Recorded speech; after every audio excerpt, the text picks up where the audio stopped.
Hazır эле мен Тажикстандан чыктым.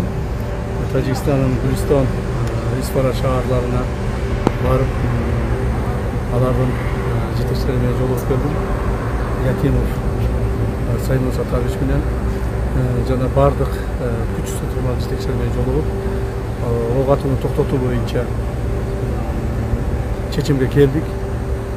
Азыр комиссия түздүк. Ошол комиссияда биздин Баткен облусу губернатору, начальник УВДсы, ЖКМдин башчысы, погранслужбанын орун басары жана МВДнын министрдин орун басары болушуп комиссия түздүк. Биз тараптан да, алар тараптан да азыр Кызыл Бел погран заставасында переходдо ошол жерде азыр ишти башташты. Комиссия ишти баштады. Биз бардык жерлерге команданы берип атабыз.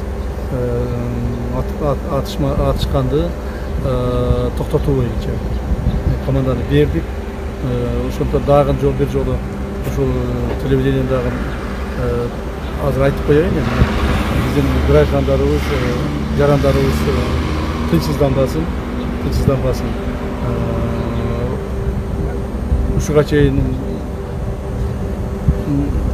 кагылышуулар болду. Эми кагылышууну азыр тез аранын ичинде 1-2 саатта толук бойдон токтотобуз деген ойдомун.